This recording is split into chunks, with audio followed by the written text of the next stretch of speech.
बीड जिल्हाधिकारी कार्यालयासमोर वाढत्या महिला अत्याचाराविरोधात निदर्शने।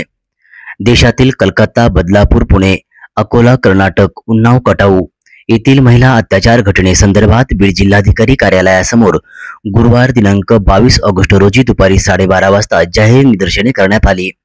ही निदर्शने SFI, DYFI आणि समविचारी पक्ष संघटना यांच्याकडून करण्यात आली। आपण दररोज पाहतोय महिलांवरच्या अत्याचाराचे प्रमाण हे दिवसेंदिवस वाढत चाललेले आहे।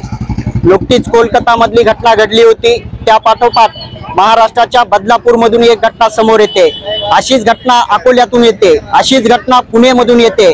काही दिवसांपूर्वी बीडमध्ये देखील असाच प्रकार घडलेला होता। देशाच्या वेगवेगळ्या कानाकोपऱ्यामध्ये आज महिला असुरक्षित आहे। कर्नाटकच्या प्रज्वल रेवन्नाचं प्रकरण आपल्या सर्वांना माहिती आहे। या सगळ्या पार्श्वभूमीवर आम्ही सर्व बीडकर SFI, DYFI आणि इतर सर्व समविचारी विद्यार्थी, युवक संघटना, पक्ष सर्व मिळून आज महिला अत्याचाराचा निषेध करण्यासाठी आम्ही इथे उतरलेलो आहेत। कारण स्वतंत्र भारतामध्ये महिलांना आज देखील मोकळा श्वास घेता येत नाहीये, यापेक्षा मोठी नामुष्कीची गोष्ट आपल्यासाठी कुठलीही असू शकत नाही। ज्या प्रज्वल रेवन्नावर मोठे मोठे आरोप झाले अत्याचाराचे, त्याच्या रोड शो साठी स्मृती इराणी त्या ठिकाणी उतरल्या होत्या। आज एवढा महिलांवर अत्याचार चाललेला आहे, परंतु स्मृती इराणी किंवा इतर कुठलीही भाजपाची नेता या महिलांच्या अत्याचारावर बोलायला तयार नाहीयेत। विद्यार्थी आणि युवक सगळे या विरोधातला आवाज बुलंद करत आहेत। पीडितांना न्याय मिळावा, दोषींना वेळेत शिक्षा व्हावी, या मागणीसाठी आम्ही आज रस्त्यावर उतरलेलो आहे। महिला अत्याचार जगामध्ये सध्या खूप जागेवर पसरलेला आहे।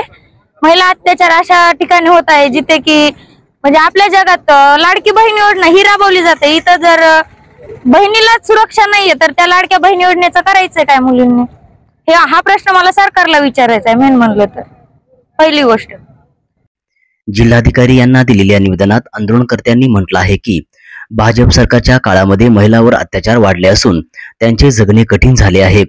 त्यामुळे भाजप सरकारचा आम्ही निषेध नोंदवितो। महिला अत्याचार घटनेतील दोषींना फाशी देण्यात यावी, कारण अशी घटना पुन्हा होणार नाही, अशी मागणी आंदोलनकर्त्यांनी केली। दरम्यान या आंदोलनाचं नेतृत्व SFI चे राज्य सचिव रोहिदास जाधव यांनी केलं होतं।